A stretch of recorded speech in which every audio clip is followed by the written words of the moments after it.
Bonjour à tous et bienvenue sur une nouvelle vidéo de Infinity sur notre chaîne. Alors ça fait longtemps qu'on vous dit qu'on va reparler d'Infinity et c'est parti. On y retourne, enfin nous revoilà avec une idée de rubrique donnée par Marduk et du coup on a aimé cette idée et on l'a lancée. Alors voilà, on va faire des revues sur toutes les sectos sur Infinity et du coup pour la première, rien de mieux que d'inviter Marduk en personne pour nous parler de la secto Ordre Militaire.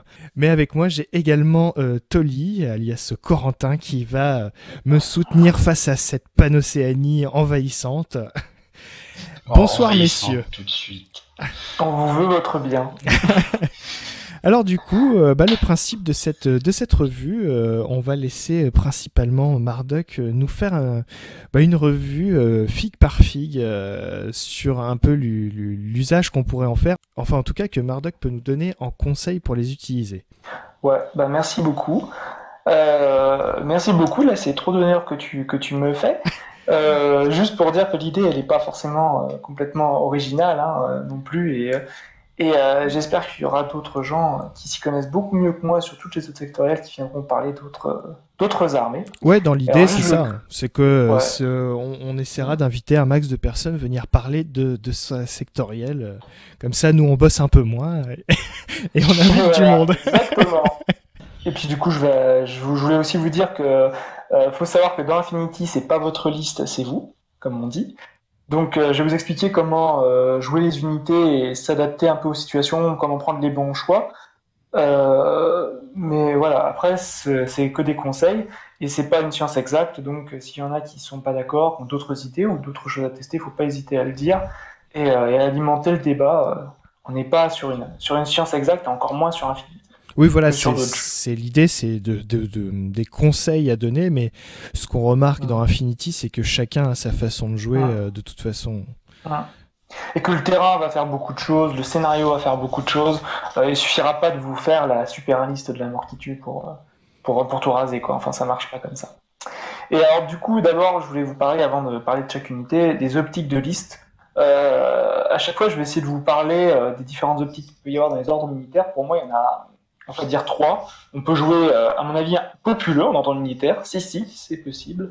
On peut partir sur une idée, je pense, de 2 groupes, un groupe 10 ordres, un groupe 5-6.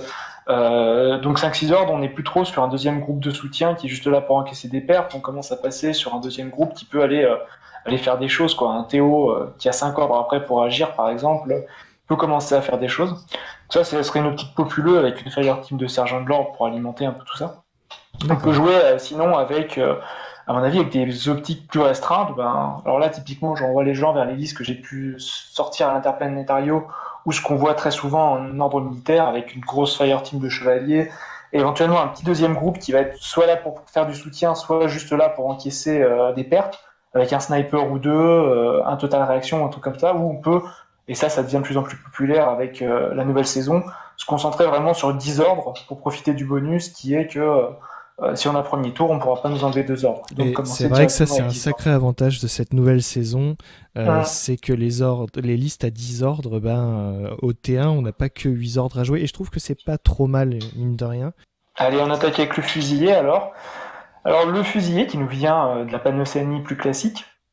Alors, moi, je retiendrai 2 profils, en gros, chez le fusilier qui sont intéressants, je trouve. Alors je parle dans une optique de jouer compétitif. Là, tout au long de la vidéo, je vais vous parler dans une optique de jouer compétitif. Ça n'empêche pas que vous pouvez jouer votre fusilier HMG et vous amuser ou faire des trucs sympas avec. Je vous dis juste ce qu'on voit le plus souvent et ce que moi je vois le plus, ce que je verrais le plus utile et le plus facile à utiliser. Donc le fusilier, moi je retiendrai surtout son profil de base. Pour donner des ordres, aussi pour cacher le lieutenant, parce qu'on va voir qu'un des problèmes qu'on peut avoir dans le militaire, c'est d'avoir un lieutenant facile à cacher, qui survive un peu tout simplement, et qui ne se fasse pas assassiner. C'est ça, c'est un des lieutenants qui coûte 0 points de cap en tant que pom-pom, et à 10 points le lieutenant, Voilà quoi, on peut, Voilà. on peut facilement leurrer l'adversaire si on a plusieurs fusillés. C'est ça, c'est un peu l'idée.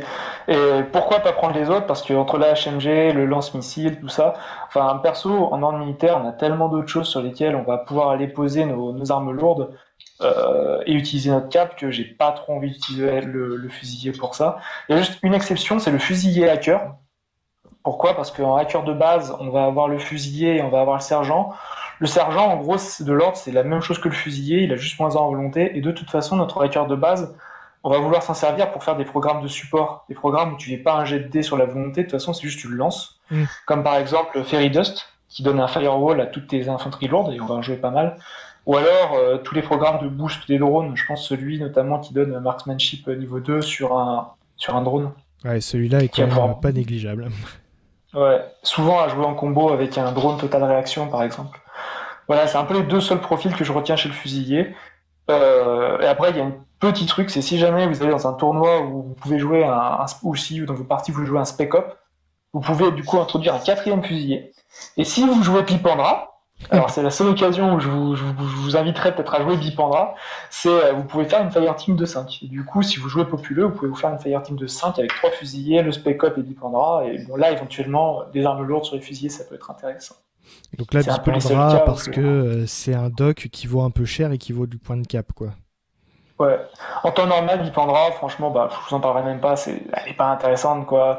Elle fait à peu près la même chose que le Traumadoc, mais pour 10 points de plus, c'est 0,5 de cap, quoi. Donc, franchement. C'est vrai que dit comme ça. je vois pas trop l'intérêt. Enfin, après, j'adore la figurine, hein, cela dit, mais. Elle a 2 d'armure.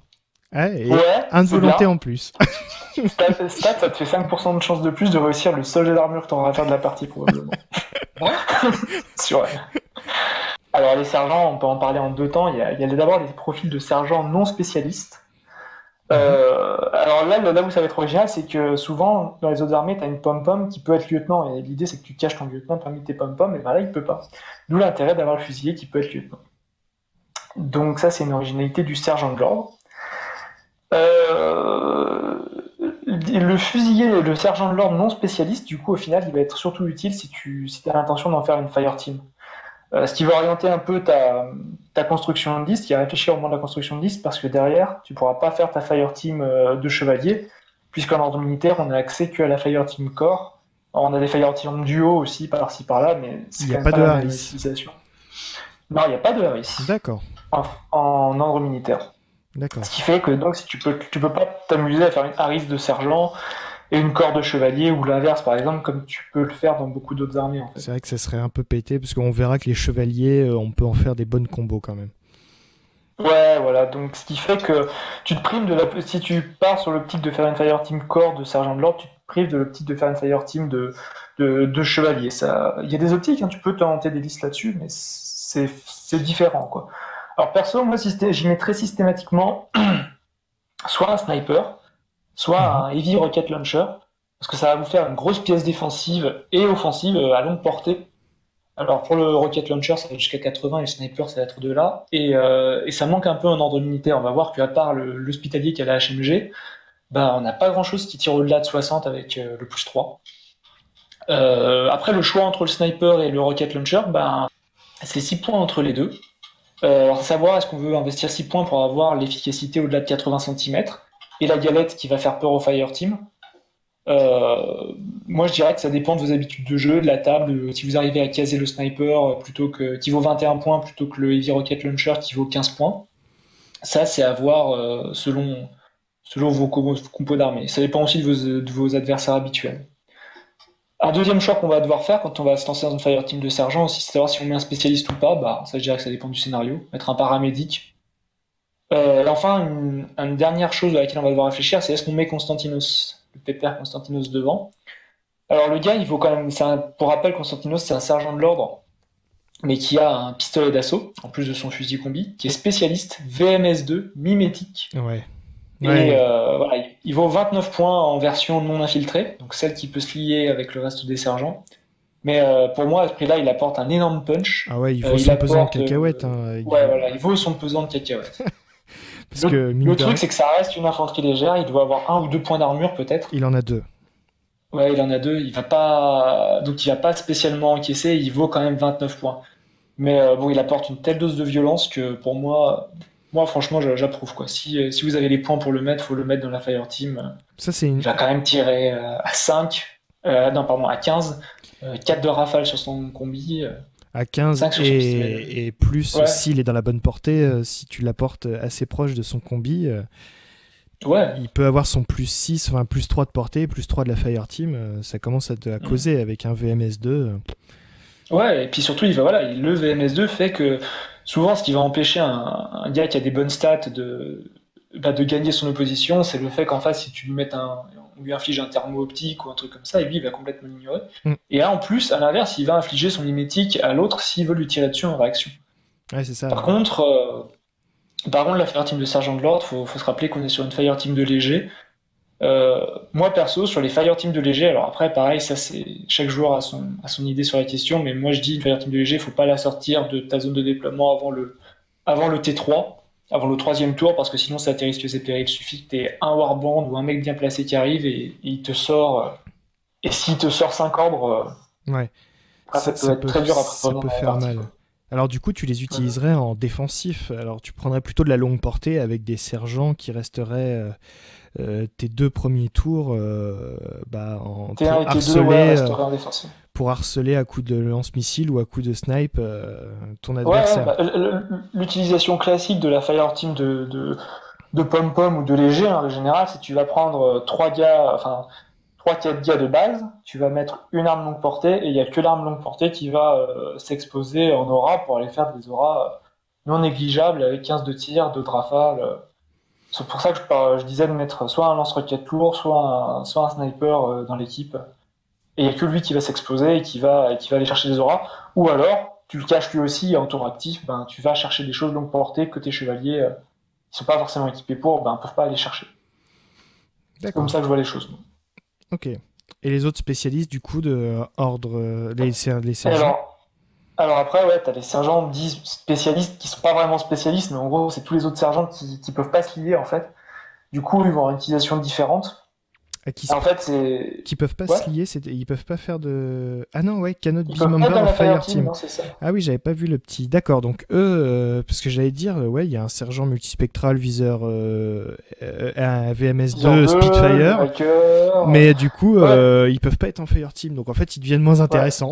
Enfin, pour la Tout à Fire fait. Team. Mais c'est pour ça que tout à l'heure je parlais du sergent hacker. S'il pouvait être dans la Fire Team, ce serait très intéressant parce que le fait d'être en Fire Team, il gagnerait sixième sens niveau 2. Et sixième sens niveau 2, tu ignores les stealth, Oui, je sais plus comment, les silencieux, ouais, les les attaques. silencieux, qui sont si chiants sur les infanteries lourdes adverses. Mais là, tu peux pas. Ton sergent de l'ordre, s'il est hacker, il va être tout seul, quoi. C'est pour ça que je dis que autant prendre un fusilier, quoi. Pour 3 points, t'économises 3 points et tu perds un de volonté, mais de toute façon, t'as pas l'intention tellement de faire des jets, quoi. T'as Hmm. surtout l'intention de booster tes autres gars et ça retire pas de jets. Donc, du coup, sur ces profils-là, en fait, tu te retrouves avec des proxys quasiment de d'autres profils de l'armée généraliste. Bon, t'as le sergent hacker, donc comme je disais, j'y préfère le fusilier, sauf si j'ai vraiment 3 points en grade, donc je sais pas où mettre. Mhm. Ensuite, t'as le sergent Oxbot. Alors, en fait, c'est un auxiliaire, hein, sauf qu'il a plus 1. Il garde son 12 en tir au lieu de passer à 11. Et il peut pas être spécialiste, ça par contre, c'est dommage. Alors, la même utilisation qu'un auxiliaire en panneau. Hein. En défense, tu mets l'Oxbot. Donc, pour rappel, le sergent qui a un profil de gars de base avec un tir de 12 parce que c'est panneau, c'est pété. Et il a un petit Oxbot qui va avec lui et qui doit rester dans sa zone de contrôle et qui lui a un lance-flamme lourd. Et l'idée c'est que tu vas mettre quand tu te déploies, tu mets l'Oxbot plus en avant et tu te débrouilles pour qu'il couvre un couloir ou deux. Et l'idée c'est que si quelqu'un sort pour aller le tuer, il aura le choix entre soit esquiver le coup de lance-flamme, soit lui tirer dessus, mais du coup il se prend le coup de lance-flamme. Et ce D'accord. qui est bien, c'est que si jamais le Oxbot tombe, bah c'est un Oxbot qui tombe, c'est pas un ordre.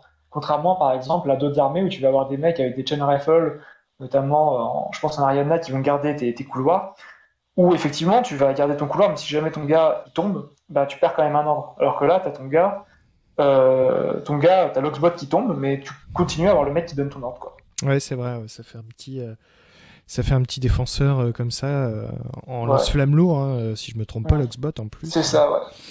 Donc c'est pas mal. Et en offensif, il peut quand même faire des choses. Il y a plein de tricks à faire avec les Oxbots. Tu peux l'envoyer sur une mine pour faire péter une mine, ou plusieurs, par exemple, si l'adversaire a bien miné la zone centrale, ce genre de truc. Tu peux aller mettre un coup de lance-flamme lourd sur un Théo milieu de table qui est en tir de suppression ou que tu as révélé avant. Ou encore mieux, le petit trick, c'est tu as souvent le Théo qui a posé sa mine et qui après il s'est recamouflé à côté. Tu envoies l'Oxbot, ça déclenche la mine. Du coup, la mine, c'est une cible valide. Du coup, tu peux tirer un coup de lance-flamme lourd sur la mine. Et en même temps, tu touches le Théo qui se croyait caché. D'accord. Ouais, Bon, ouais. tu perds ton Oxbot dans la foulée, mais derrière, tu fais péter une mine et tu crames un Théo. Ouais, voilà. Donc Et ça, le bot, en soi, il coûte que 4 points, donc... ouais, voilà. C'est un beau Et surtout, sacrifice. Ouais, et tu perds pas un ordre de toute façon en le perdant. Donc, ouais, il y a vraiment en face, ce qui est bien, c'est il va pouvoir aller te débloquer des situations, en fait, ce petit Oxbot, mine de rien. Après, ouais, je peux vous parler d'une autre, enfin, il y a une autre entrée en sergent, c'est les sergents Théo. Et alors là, on va parler du sergent thermo-optique forward observer, observateur d'artillerie, qu'on peut appeler le tofu aussi, Ouais, parce que ça fait tofu en abrégé. Et alors, le tofu, c'est la vie. Dans l'ordre militaire, c'est un des profils qui est très apprécié, le sergent Tofu, parce que pour 27 points, tu as un thermo-optique infiltré avec un bon tir, une volonté de 13 qui est dispo total. Et il y a moyen, en fait, c'est très rare, je sais pas s'il y a beaucoup d'autres armées qui peuvent avoir des thermo-optiques en dispo total c'est vrai, pour un ouais. coup en dessous de 30 points en plus. En fait, c'est ça qui est très fort, c'est le fait que il a un bon profil, voire un très bon profil, et en plus, il a un dispo total, quoi. Et il est ça, poseur c'est de quand même mine assez- en plus de ça. Enfin, il peut poser des mines, mais il n'est pas poseur de mines. Il peut poser des mines, ouais. Ouais. Donc il y a tellement de tricks à faire avec, et en plus, notamment avec Jeanne, par exemple, on peut imaginer une liste avec Jeanne, qui te donne un ordre coordonné gratuit quasiment tous les tours où elle doit être dedans. Et du coup, tu prends Jeanne, tu prends 3 Théo, et tu as moyen d'avoir, genre T1, tu commences à faire un avance avec elle, son ordre de lieutenant, et les 3 sergents, où tu mets 3 sergents en tir de suppression, tu poses 3 mines. Ouais, Tu as plein de Théo ou plein de camos, tu peux faire plein de trucs. Tu peux faire un ordre coordonné pour poser une mine à chaque endroit, un ordre coordonné pour te recamoufler. C'est vrai qu'un Les trois en même thermo-optique temps. en tir de suppression, faut pas oublier qu'il fout -9 à son adversaire, du coup. C'est ça, hein. Moins 6 de thermo optique, moins 3 du tir de suppression. On parle même pas de la portée et du couvert. Mm. Il y a plein de jeux, enfin, il y a vraiment des choses intéressantes à faire. Et puis surtout, le fait d'avoir un mec comme ça qui est super efficace et qui est pas infanterie lourde, bah lui aussi, mine de rien, en fait, il va te débloquer plein de situations pour tes chevaliers après. Le hacker, là, milieu de table, qui est bien planqué dans une salle et qui empêche tes chevaliers d'avancer, bah c'est lui qui va aller le chercher, quoi. D'accord. Donc, ah ouais, non, en C'est fait, un bon profil, ouais, effectivement, vu comme ça. En fait, pour moi, c'est vraiment un profil indispensable aux ordres militaires, quoi. Vraiment. C'est D'accord. vraiment, il peut faire les objets, ça peut jouer agressif, tu peux miner le terrain, tu peux faire plein de choses. Le seul truc qu'il va pas aimer, c'est le Warband en face, le mec à 5 points qui va lui mettre un coup de chain rifle, bon, bah, c'est dommage. Ouais, C'est pas faux. parce que t'as pas un gros physique pour esquiver, donc ça t'évite, mais c'est vraiment super fort. Moi, en tout cas, j'envisage pas de faire une liste ordre militaire sans en mettre au moins un. Après, t'as la version sniper. Alors là, par contre, c'est très différent. Ben, déjà, on est sur un sniper qui a un bon profil, qui est pas cher à 31 points, avec 12 en tir. Bon, on va tomber sur les tricks, en fait, qui sont pas spécifiques aux ordres militaires, en fait. Tu vas tomber sur des tricks de sniper thermo-optique.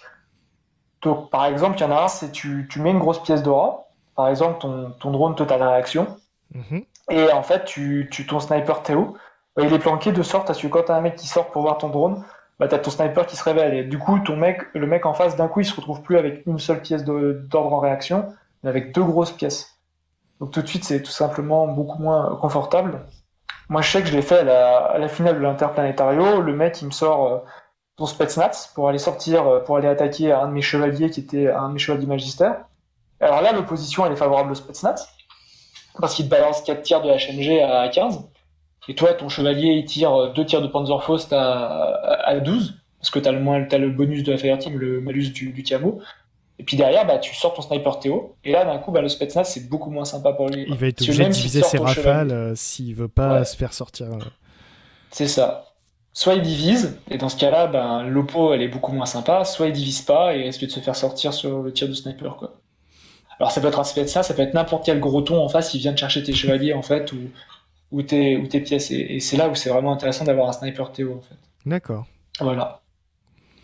Alors après, faut analyser la partie. C'est vrai que est-ce qu'il y a moi je sais qu'avant de sortir mon sniper, je me dis toujours est-ce qu'il y a un mec en face qui peut me sortir mon sniper derrière quoi. Est-ce que ça vaut pas le coup des fois d'attendre, de pas le sortir T1, c'est-à-dire tu laisses l'autre avancer tranquillement, faire sa game, et plutôt que de tirer sur le premier truc qui passe, tu le gardes en réserve, et en fait tu le sortiras au tour 2 ou au tour 3, parce que souvent ce qui va se passer dans une partie, c'est qu'en fait, tour 1 ou tour 2, milieu de tour 2, souvent, toutes les grosses pièces adverses, ou toutes les grosses pièces de part et d'autre, elles vont commencer à sortir. Toutes les HMG notamment, tous les Spitfire et tout, ils vont s'être avancés au milieu de la table et ils vont commencer à tomber. Et une fois que t'as plus personne qui a une HMG, si tu sors un sniper T au fond de cours qui te bloque une bonne partie de la table, ben là, t'as plus rien pour aller le sortir. Donc là, il peut être encore plus impactant sur la partie, je trouve. Donc des fois, c'est intéressant de pas le sortir tout de suite, tu vois. Après, on peut parler du croisé, par exemple, parce qu'en fait, finalement, c'est un sergent avec un DA, quoi. Bon, il a plus en tir quand même, il a 13 en tir. Alors moi, sur les DA, bah, j'ai presque envie de vous demander votre avis, parce que au final, moi, les DA, j'en joue assez peu. Je trouve qu'en fait, il souffre vraiment de la compétition avec le sergent Théo Forward Observer, en fait. Je trouve. Il est à peu près dans la même gamme de prix selon l'équipement que tu lui mets. Et l'idée, c'est d'avoir un mec qui va intervenir là où l'adversaire s'y attend pas. Mais en fait, tu obtiens déjà un peu le même effet, je trouve, avec un thermo optique infiltré. Il y a une version qui est intéressante, qui est un peu originale, c'est le fusil multi avec le lance-flamme. Et bon, moi, sur une partie, il m'a déjà sorti un avatar une fois, donc bon, c'est plutôt bien. Parce que avec le lance-flamme, tu enlèves le DDO, et après, avec le fusil multi, tu as la munition AP, donc tu peux aller chercher un gros tag. Mais bon, c'était un peu situationnel. Disons que le DA. Et puis il faut arriver à atterrir, ouais, effectivement. Faut pas que tu te fasses hacker. Soit tu joues en niveau 3 et il faut arriver à atterrir en réussissant sans ton jet de dés. C'est pas très fiable, quoi, pour jouer en. Si t'as vraiment envie d'assurer ta situation. Soit tu le fais arriver sur les côtés, mais alors. Sur les côtés, ouais, pourquoi pas. C'est vrai qu'il y a un truc que j'ai remarqué, c'est que souvent, même en milieu compétitif et assez haut niveau, bah, au début, tu vas surveiller tes bords de table. Et après, quand tu vas arriver au milieu tour 2 et tout, bah, tu vas plus y faire attention parce que tu es pris dans ta game, tu regardes d'autres choses, puis tout simplement, tu n'as peut-être pas assez de mecs pour surveiller les bords de table. Et là, tu peux avoir un DA peut-être qui arrive effectivement dans le dos de l'adversaire, sur un bord de table, et qui te sort un tag ou un gros mec qui te faisait suer. Voilà. Disons que là, tu as un DA, mais en plus, il peut pas avoir de profil spécialiste souvent. Ce qui est bien un DA, c'est qu'il arrive et il te fait l'objectif, tu vois. Et là, tu peux pas. D'accord. Donc ouais, c'est intéressant, c'est à garder en tête. Ouais, le croisé est une infanterie moyenne, en plus il est un peu plus lourd au niveau de l'armure et de... Ouais, il a un tir de 13, il a 3 d'armure, je crois, c'est ça? Ouais, il a 3 d'armure.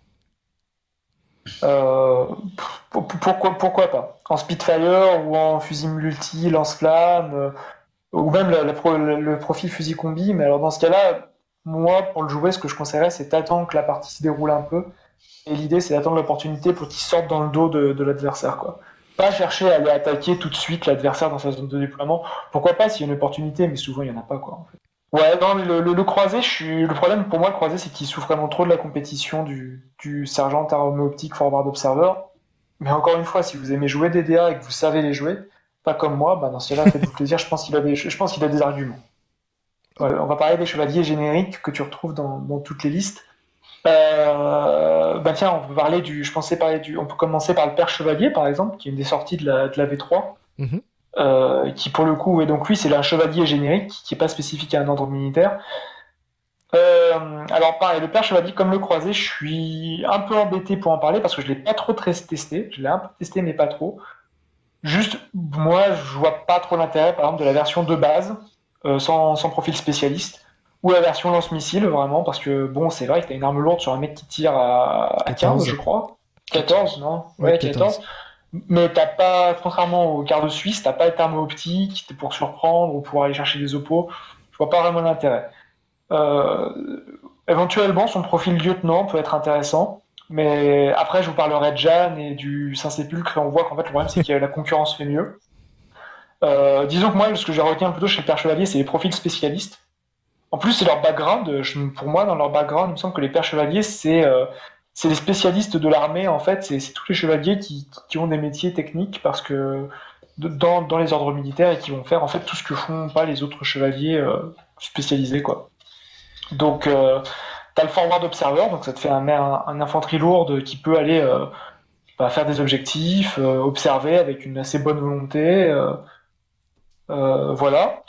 Mais alors moi la version qui me plaît le plus en fait c'est la version hacker d'assaut. Parce que bah, souvent on hésite à sortir des hackers qui soient pas des mecs camouflés ou thermo-optiques, souvent on n'en voit pas trop. Parce que en face on a peur du killer hacker qui peut venir te tuer tes hackers d'assaut dans des oppositions intéressantes. Et là on a un mec qui a BTS 9, voire si tu mets les firewalls. Ouais, Alors ça marchera pas contre le killer hacker, mais là tu vas te retrouver avec 12 de BTS, plus -3 à l'adversaire. Ça devient quand même assez stable, quoi. c'est vrai. Ça commence à faire un hacker qu'il faut aller chercher, il va falloir y passer quelques heures quand même pour le sortir. Sans compter qu'il va se défendre, quoi. Il va pas rester comme ça, il va faire du reset, ou il va te faire du carbonite. Il a des charges creuses, donc ça veut dire qu'il peut faire l'objectif classifié avec les charges creuses. Il y a des scénarios où tu as besoin d'arbres en petit matériel. Il a un bon profil. Franchement, ça commence à être un hacker très intéressant. Et moi, je le voudrais bien dans une optique où tu le joues avec lui, tu joues 2 Fersen, tu joues un Evo, et tu joues pas mal de drones pour avoir un filet de répétiteurs un peu partout. Ce qui peut être très drôle, c'est de commencer à jouer une liste ordre militaire où en fait c'est toi qui a la supériorité au hacking, quoi. Et je pense qu'avec le père chevalier, bah, c'est possible. Tu peux surprendre ton adversaire et commencer à jouer pas mal de hackers bon, ça marchera peut-être pas contre un nomade qui te sort d'Interventor, mais ça peut marcher contre pas mal d'autres armées, quoi. Et je pense notamment à un scénario qui fait transpirer normalement tous les ordres militaires, c'est Transmission Matrix, où en fait tu as des répétiteurs partout sur la table qu'il faut aller prendre. Et il y a peut-être moyen de prendre l'ascendant au hacking si tu joues, je te dis, un, voire 2 pères chevaliers hackers, 2 Fersen et un Evo. Là, tu peux commencer vraiment je pense, à prendre l'ascendant au hacking et ça peut être super intéressant.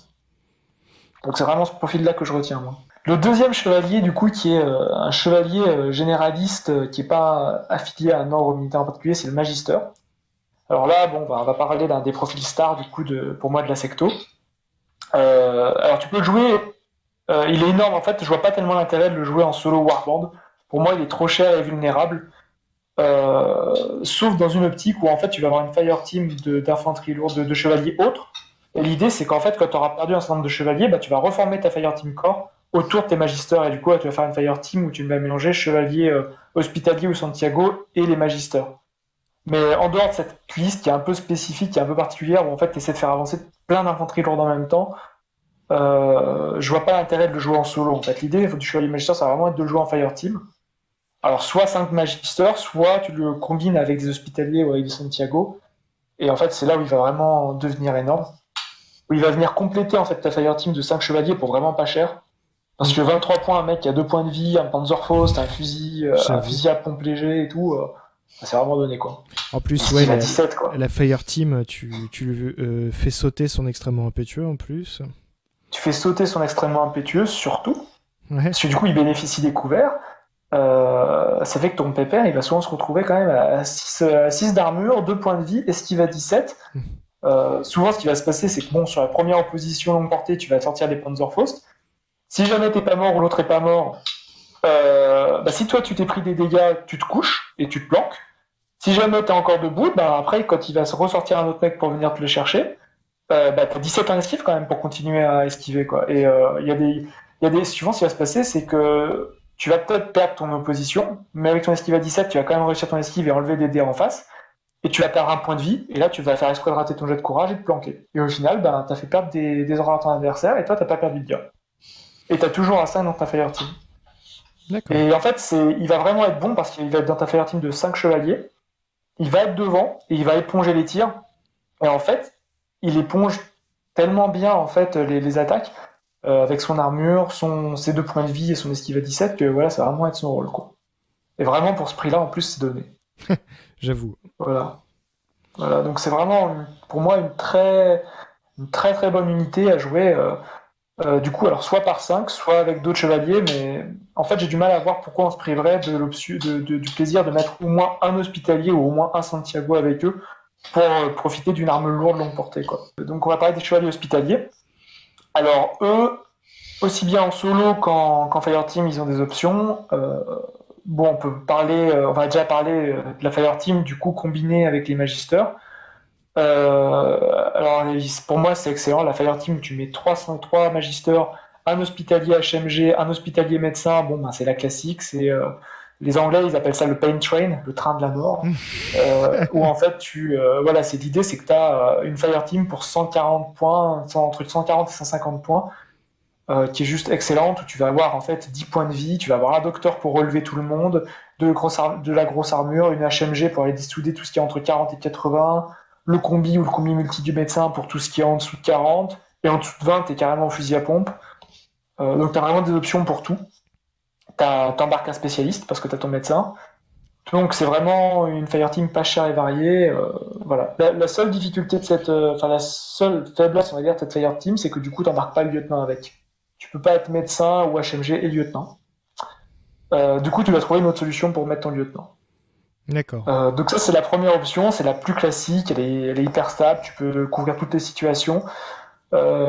Disons que après je vais vous parler de la fireteam avec les Santiago, elle est plus défensive. L'idée c'est plutôt, comme j'ai expliqué dans un article qui est sur le site du coup de Corvus Belli, l'idée pour moi quand je joue cette fireteam c'est plutôt d'un joueur défensif, c'est-à-dire T1, T2, tu vas plutôt rester dans ta zone ou aller au maximum au milieu de table et tu vas essayer d'asmater de loin avec ta HMG et de découper tout ce qui dépasse. Et ensuite d'utiliser tes magisters pour gérer la phase adverse, où tu vas mettre tes magisters devant, ton médecin et ta HMG plutôt derrière. C'est plutôt l'idée de cette liste. Ouais. Et après, tu as la fireteam de pur hospitalier, ou alors l'idée c'est qu'ils sont que dispo 4, du coup il va falloir les coupler avec 2 Fersen, qui en fait est un hospitalier Spitfire à cœur d'assaut en fait. Ou alors tu vas les couper avec Jeanne, ou les deux en fait. Et là tu as une fireteam de pure infanterie lourde, avec un profil de tir, tout le monde à tir 14, etc. Alors là, bon, moi j'avoue que j'aime un peu moins cette fireteam parce qu'elle va coûter beaucoup plus cher. Tu vas pouvoir inclure donc soit un hacker avec 2 Fersen, soit le lieutenant avec Jeanne. Et Jeanne, elle a un profil un peu plus EP, elle va être à 15 en tir, elle va avoir nouveau cap.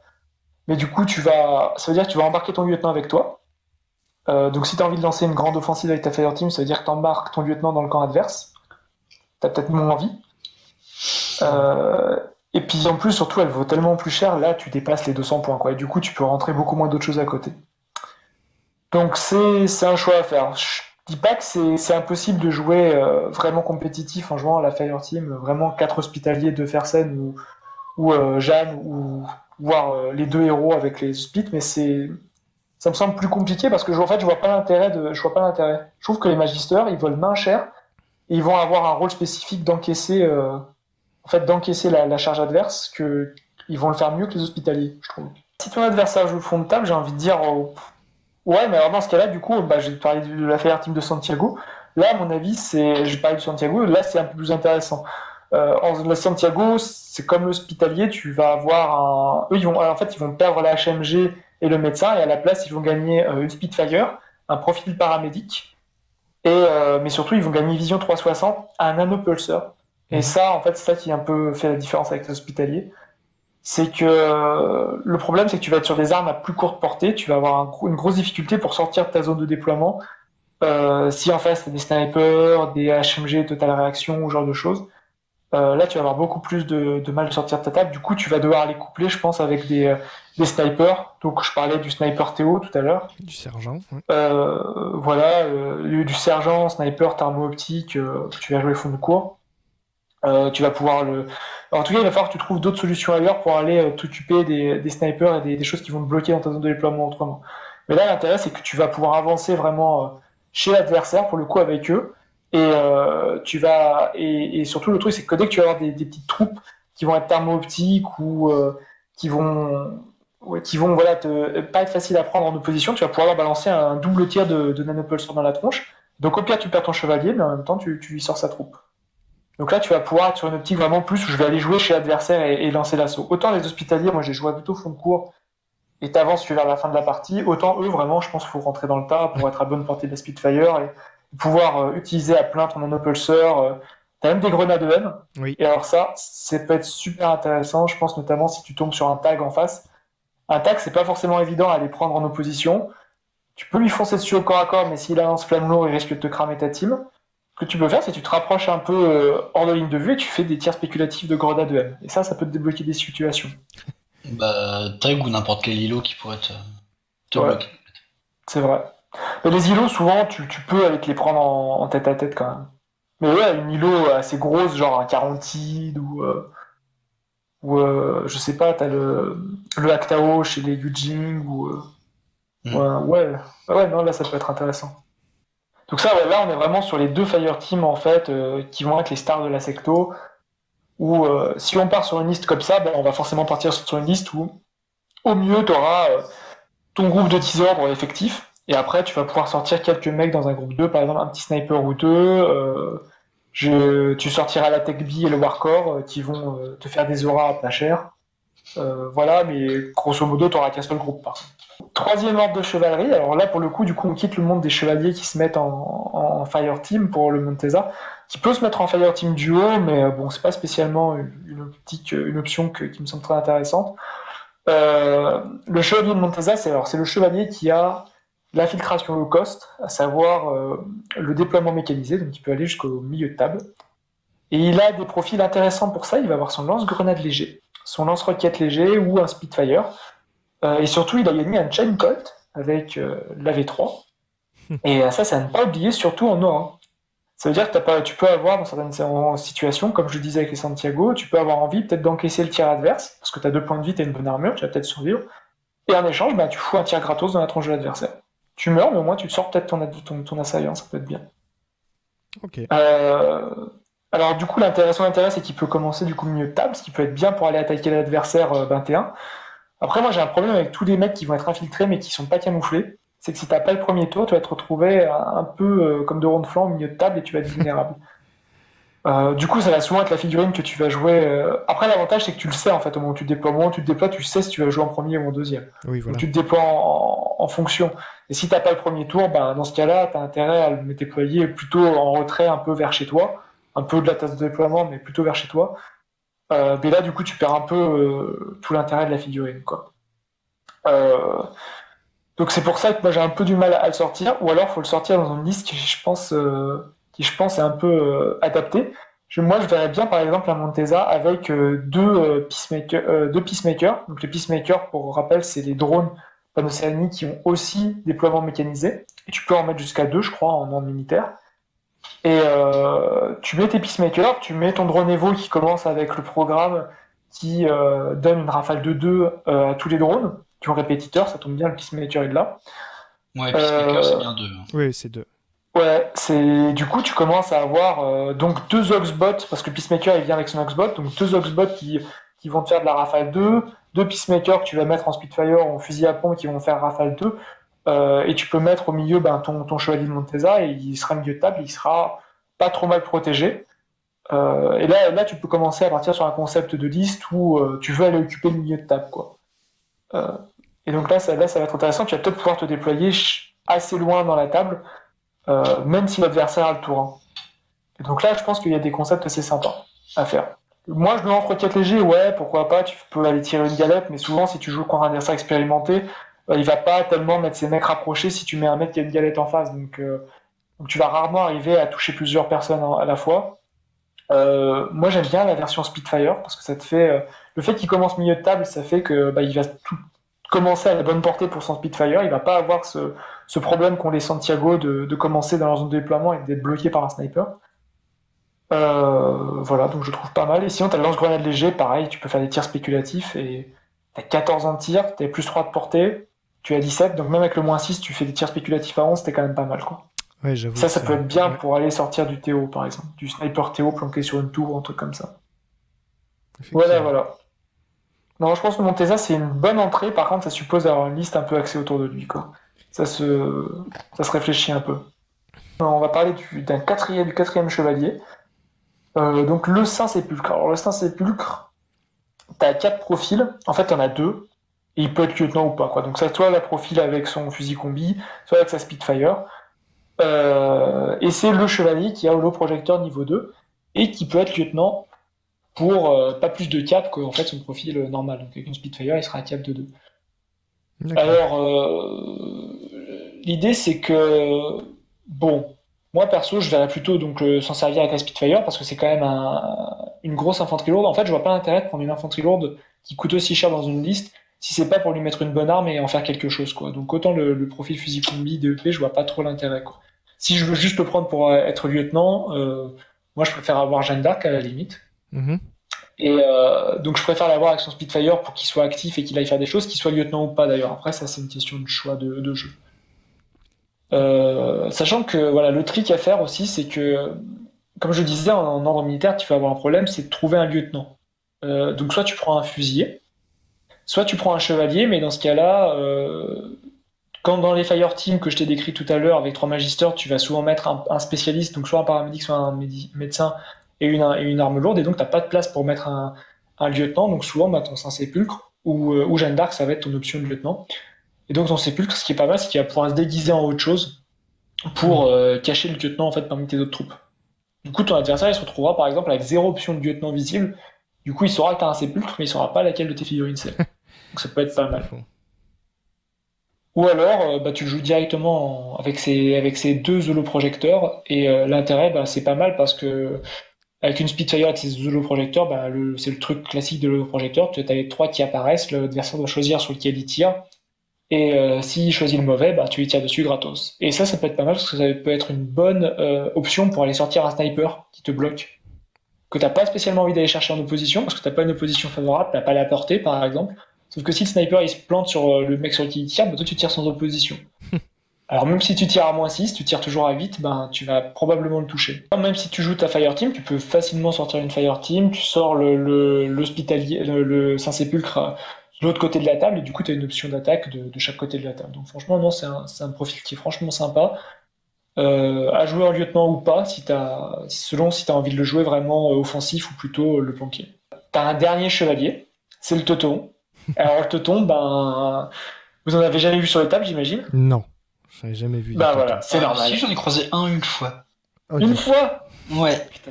C'était un jeudi, il pleuvait. Ça c'est parce qu'il est dans le starter ordre militaire, je pense. Non, le Teuton, Ouais, c'est à peu près ça, ouais. c'est trop dommage parce que le Teuton, enfin moi c'était mon coup de cœur en V2, c'était mon chevalier préféré. Parce que je trouvais qu'il avait de la classe, et puis avec son Panzerfaust et tout, mais le problème c'est que j'ai pas compris pourquoi ils lui ont enlevé l'option d'être en Fireteam avec la V3. Parce que même s'il pouvait pas être en Fireteam de 5, au moins il pouvait être en Fireteam, quoi. Et un gars qui tire à 14, qui a un Panzerfaust en Fireteam qui tire 2 fois, ben c'était intéressant. Mal, maintenant le problème c'est qu'il est tout seul. C'est une îlot qui vaut pas cher, mais je vois pas l'intérêt de mettre 30 et quelques points dans une infanterie lourde. Qui va être isolé par rapport aux autres. Qui va être isolé par rapport aux autres, qui va pas avoir de rôle spécifique. Je veux dire, t'as pas de VMS, t'as pas de camo ou je sais pas quoi, t'as aucune raison, t'as aucun rôle spécifique en fait pour le Teuton. Disons que ça peut être amusant de le jouer. Il y a un seul truc à faire avec lui, c'est de jouer le jeu avec Jeanne, et tu fais des ordres coordonnés, tu fais des tirs de Panzerfaust en ordre coordonné. Mais bon. Ouais. Voilà. C'est plus pour l'anecdote qu'autre chose, quoi. Voilà. Et puis le dernier truc éventuellement à faire, c'est charger un avatar, parce que le Teuton, c'est la seule figurine panneau, je crois, qu'il n'y a pas de cube. Parce que c'est dans leur fluff, en fait, ils se battent contre l'armée combinée, ils ont pas de cube. Ouais, c'est vrai ça. Bien vu, j'avais pas fait gaffe, mais ouais. En fait, et puis il a une arme explosive aussi. Ouais, et ils font ça exprès en fait pour pas être sepsitorisé dans le fluff. Et effectivement, comme t'as pas de tube, bah t'es pas sensible au sepsitor, donc tu peux charger l'avatar. Sans te prendre le coup de sepsitor. Mais là, faut vraiment jouer un coup de poker sur tomber sur un joueur armé combiné qui a un avatar. Voilà, donc non, mais sinon, non, vraiment, le Teuton, c'est dommage. Je comprends pas pourquoi il a perdu l'option de Fireteam, parce que même s'il pouvait pas monter à 5, en Fireteam à 4, pourquoi pas de temps en temps je le jouerais. Mais là, tout seul, franchement, je vois pas l'intérêt. Bon, je pourrais vous parler de Fersen, mais bon, j'estime que j'en ai un peu parlé déjà avec les hospitaliers. Ouais. En fait, en gros, de Fersen, c'est un hospitalier qui a une Spitfire et qui est hacker. Point positif, c'est que si tu le mets dans ta Fireteam, donc d'hospitaliers, donc soit de 5 hospitaliers, soit d'hospitaliers mélangés avec des magistères.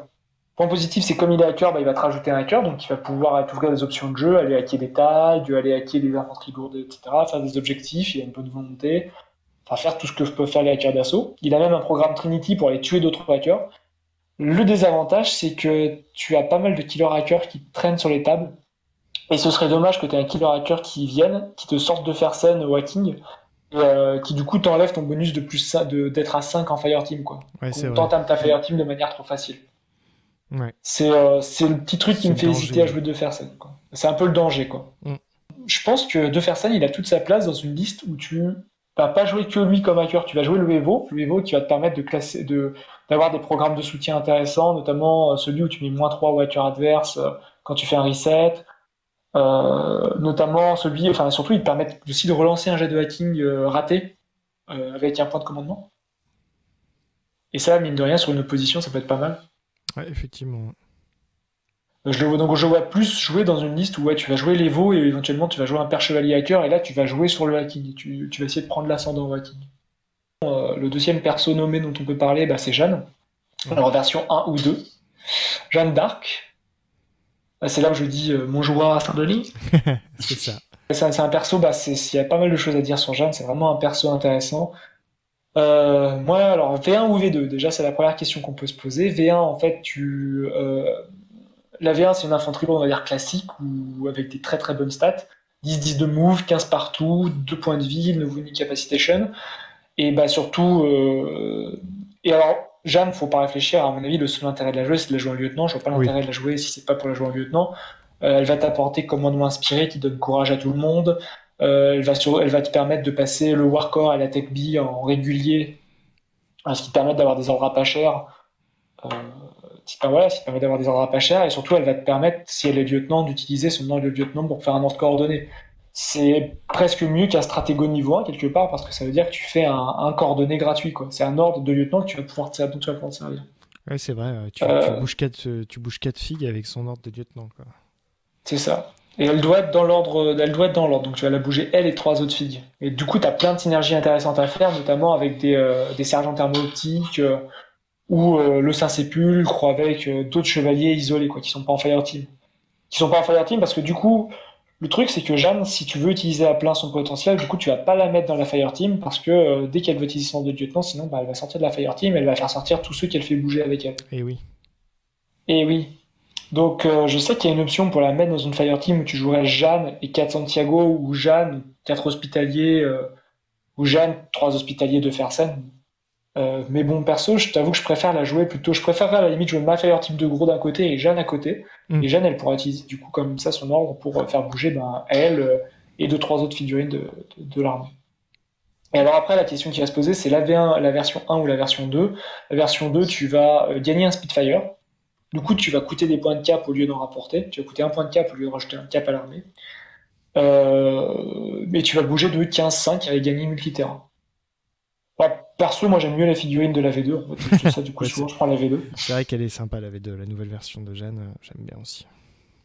Ouais, t'as une nouvelle version de Jeanne. Alors, je sais pas si elle correspond à la V1 ou la V2, mais moi j'aime bien la V2, c'est celle qui tient son épée à deux mains et qui fonce en avant. Ouais. Avec une longue tresse dans le dos. C'est ça. Elle est un peu vieille, la figurine, mais je trouve qu'elle est classe quand même. Et je me dis, tant qu'à prendre. Alors, l'idée, c'est que comme ça va être le lieutenant, t'as pas forcément envie de la sortir avant le 3e tour.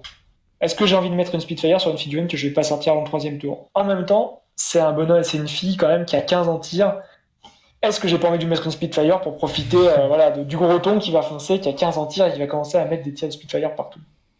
Voilà, ouais, donc je pense que les deux versions ont leur intérêt. Tu peux la sortir. Après, je la sortirai, même si je la sors, disons, je la sortirai en contre, à la limite en contre-charge, tu vois. Genre, l'adversaire est milieu de table, il y a des figurines milieu de table intéressantes à aller chercher, je vais les chercher avec Jeanne.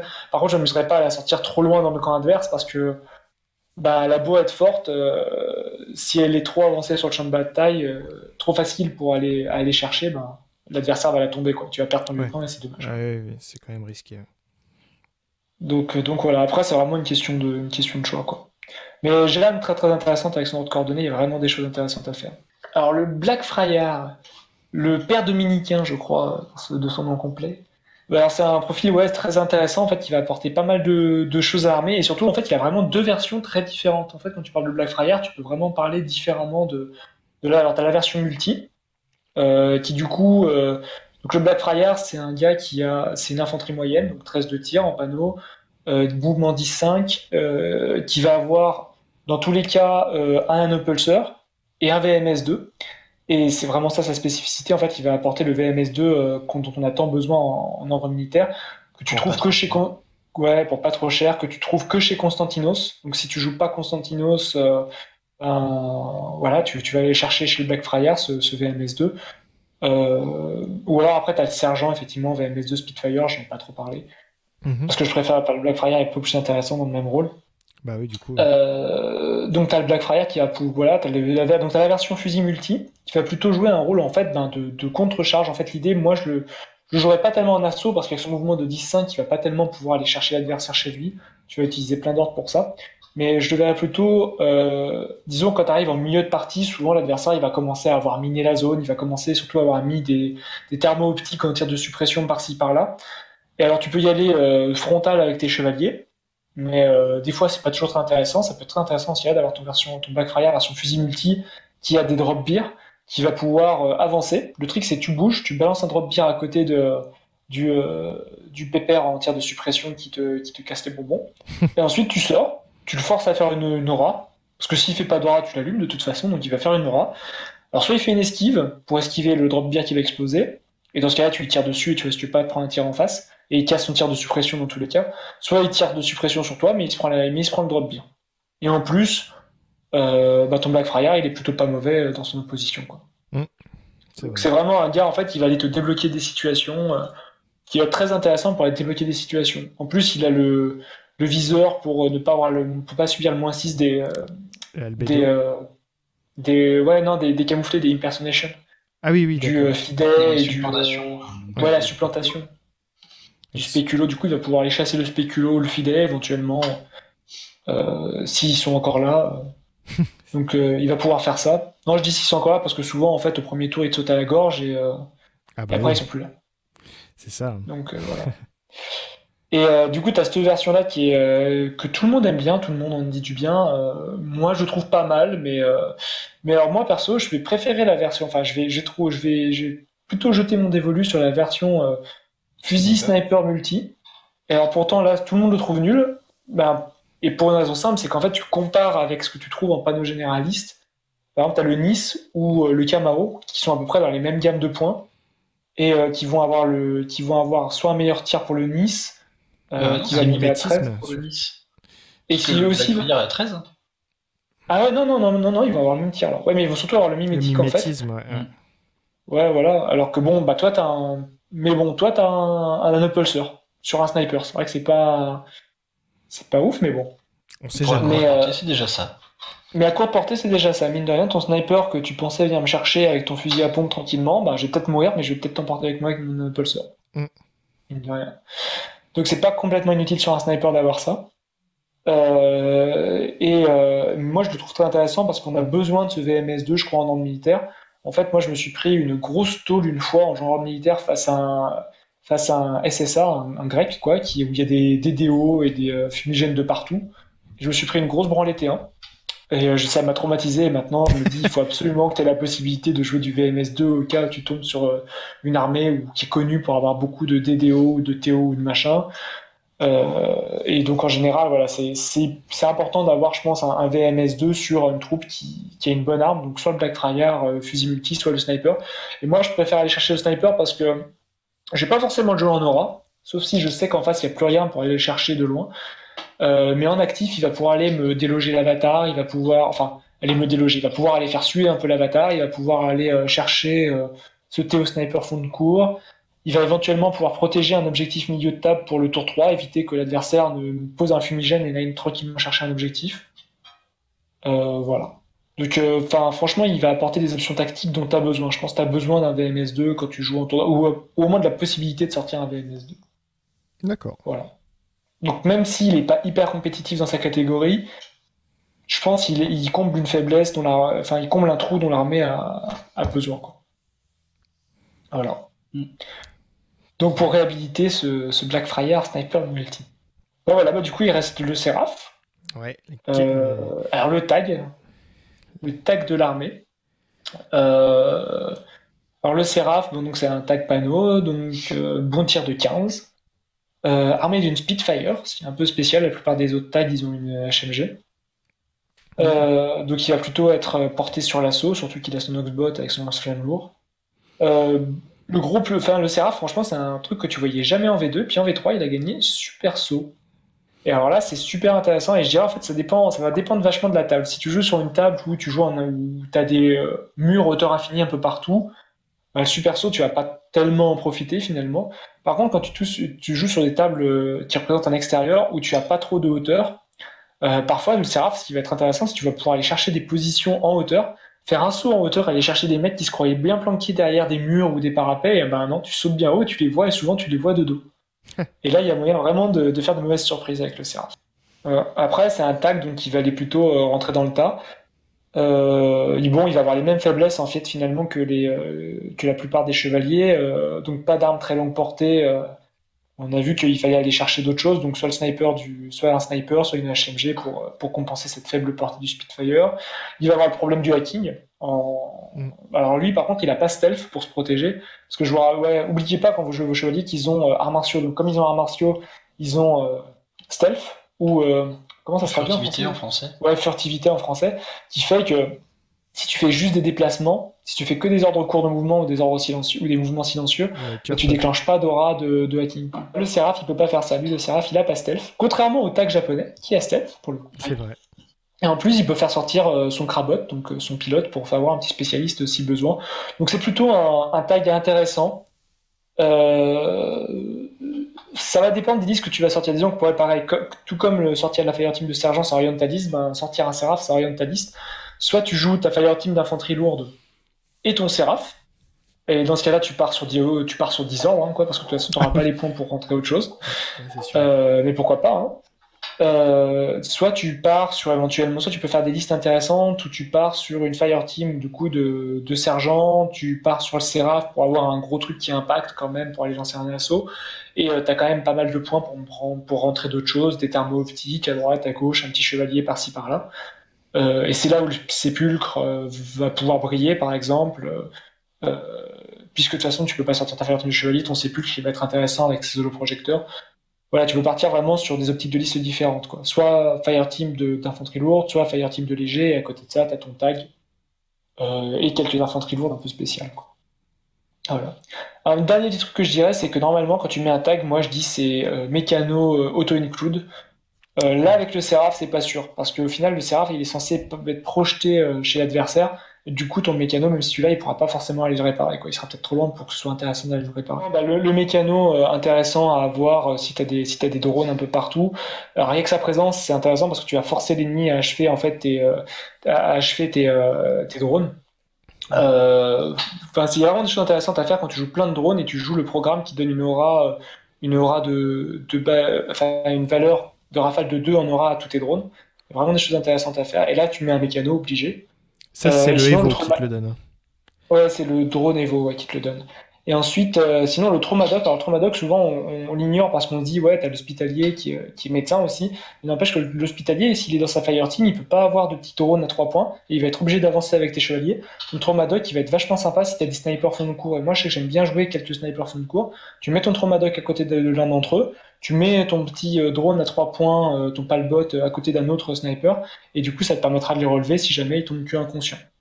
Voilà, et mine de rien, ça fait aussi un deuxième médecin si le premier tombe. C'est franchement intéressant. Ouais. Et après, sur les drones, il n'y a rien de spécifique aux ordres militaires. Disons que le Smart Missile, donc je sais même plus comment il s'appelle celui-là. Lui qui a le missile téléguidé. C'est le Clipper. Le Clipper, ouais. Voilà, je vois pas l'intérêt tellement dans le militaire parce que pour jouer des missiles téléguidés, en fait, c'est plus il faut avoir beaucoup d'ordres. Et même si on a un très bon forward observer avec le thermo optique, le sergent thermo optique, souvent t'as pas assez d'ordre pour le jouer. Pourquoi pas, hein. J'attends qu'on me prouve le contraire, mais en ordre militaire, je vois pas trop sa place. Autant en Ariana intéressant, autant en ordre militaire, beaucoup moins. Le total réaction, ouais, je dis ouais, c'est une pièce d'aura vachement intéressante.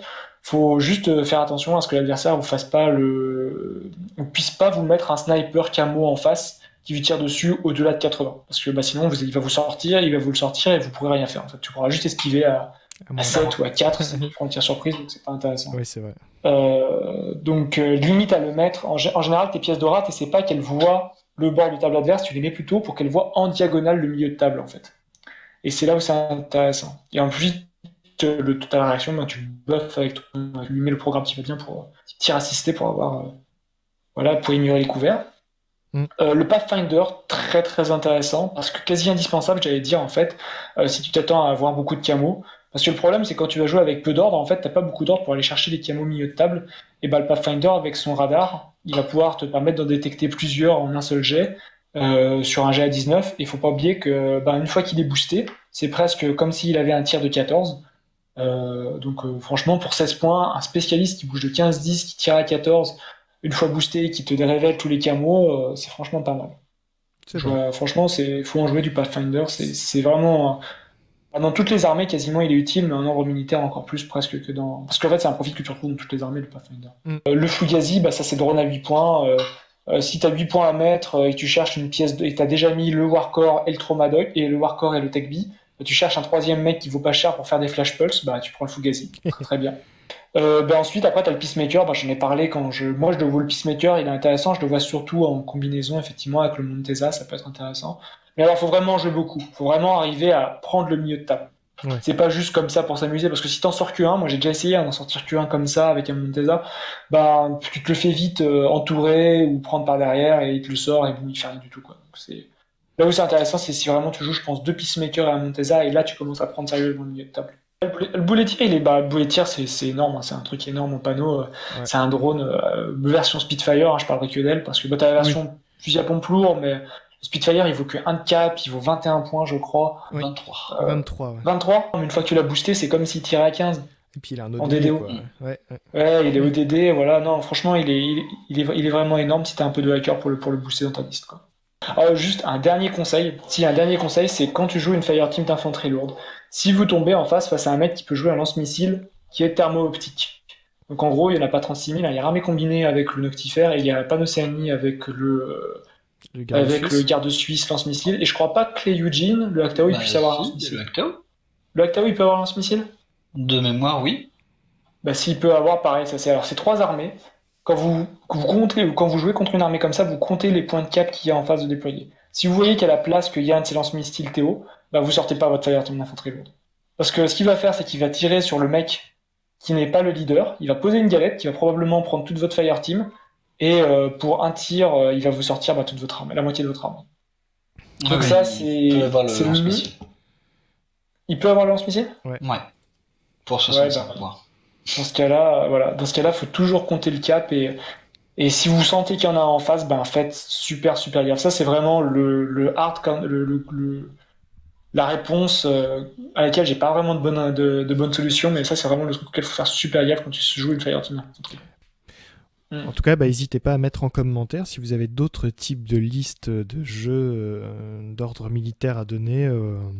N'hésitez pas, comme on disait, c'est pas une science exacte. Hein. Ouais, on est ouvert pas forcément au débat, puisque chacun a son style de jeu. Là, c'est vraiment des conseils de ton point de vue. En même temps, je pense que tu as une bonne légitimité quand même à en parler, puisque tu l'as joué pendant... C'était quoi ? Sur quelques tournois, ouais. Sur quelques tournois, tu t'y as joué avec la même liste pendant 1 an, c'est ça, pour t'entraîner ? Ouais, c'était ça, c'est ce que je disais pour préparer l'Interplanétario. Et c'est pour ça que je parle assez avec assez de confiance de la Fireteam de 5 hospitaliers avec tout ce qu'il faut de soutien autour. On peut vraiment construire une liste très efficace autour de ça, mais je pense qu'il y a vraiment d'autres possibilités que j'ai moins explorées. Parce que c'est vrai que, encore une fois, Infinity, c'est pas tellement la liste, c'est vous et votre maîtrise de la liste, en fait. Donc il faut maîtriser ce que vous avez et savoir trouver les bonnes solutions, mais je pense qu'il y a moyen de faire d'autres choses.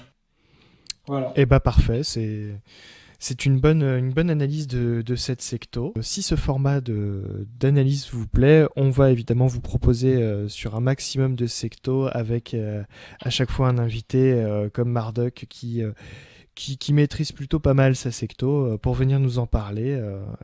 N'hésitez pas en commentaire à dire voilà, j'ai joué pendant 5 ans du service impérial ou autre, voilà. N'hésitez pas. Ouais. En tout cas, merci beaucoup à vous deux de m'avoir accompagné pour cette vidéo, et puis à toi, Marduk, d'avoir pris le temps de cette analyse. De rien. Ça me fait plaisir de parler du jeu de toute façon. Hein. De manière générale, n'hésitez pas à laisser vos commentaires. Hein. C'est pas parce que si vous n'êtes pas d'accord et tout, n'hésitez pas, allez-y, lâchez vos tweets assassins et tout. Et franchement, proposez Infinity, on demande qu'à être surpris, quoi. Ouais, absolument. Il y a tellement de possibilités de composition que les listes, il y en a des centaines à faire. Ouais. Et merci beaucoup, clairement. En tout cas. Et on se revoit très bientôt pour une prochaine vidéo sur Infinity. Bye bye. Okay. Bye bye.